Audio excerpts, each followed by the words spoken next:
Hello everyone, welcome back to my YouTube channel spiritual vibe. आज का हमारा topic भगवान शिव और उनकी सवारी नंदी बैल की है।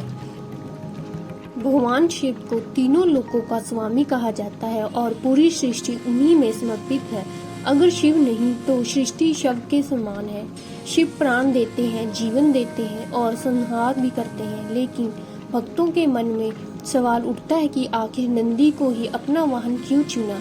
कैसे दुनिया के पावरफुल देवों के देव महादेव, जिन्होंने भारतीय संस्कृति को संहारकर्ता माना गया है, वो इतने शांत रहने वाले नंदी को ही अपना वाहन क्यों बनाया। भगवान शिव के बारे में कहा गया है कि वो बहुत ही आसानी से प्रसन्न हो जाते हैं, लेकिन उनके क्रोध के बारे में पूरी दुनिया परिचित है।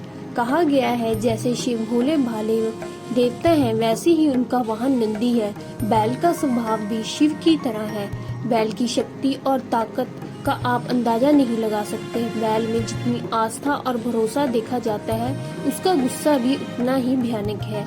जैसे भगवान शिव को चरित्र, मोह माया और भौतिक इच्छाओं से परे रहने वाला बताया गया है, उसी प्रकार बैल यानी नंदी शिव के विशेषताओं को पूरी तरह चरितार्थ करते हैं, इसीलिए शिव का वाहन नंदी है। पौराणिक कथाओं के अनुसार नंदी असल में शिलाद ऋषि के पुत्र थे। वह शिलाद ऋषि ब्रह्मचारी थे। अब इनकी इच्छा थी वंश बढ़ाने की। इसके लिए शिलाद ऋषि एक बच्चा गोद लेने का मन बनाया। अब मन तो बन गया, लेकिन दुविधा ये थी कि ऋषि ऐसे बालक को गोद लेना चाहते थे जिस पर भगवान शिव की असीम कृपा हो। अब इतनी बड़ी इच्छा के लिए ऋषि ने घोर तपस्या में लीन हो गए।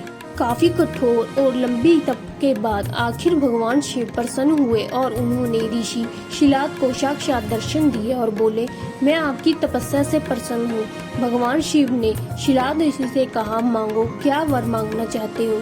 ऋषि शिलाद ने अपनी इच्छा और कामना भगवान शिव के समक्ष रखी। भगवान शिव ने शिलाद को पुत्र का आशीर्वाद देकर कहा, तथास्तु।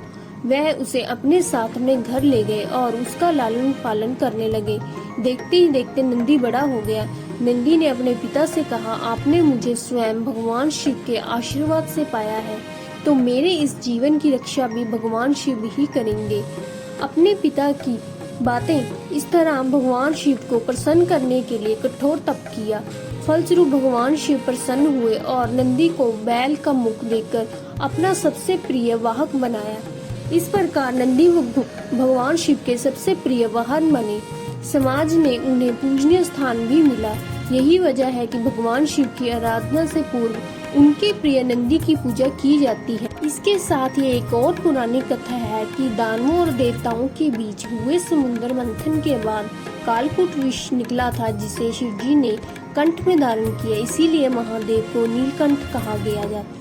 विषपान के समय उसकी कुछ बूंदें जमीन पर गिर गईं, जिसे नंदी ने अपनी जीभ से समेट लिया और नंदी के इस समर्पण भाव को देखकर शिव जी बेहद प्रसन्न हुए और नंदी को अपना सबसे बड़ा भक्त बनाया।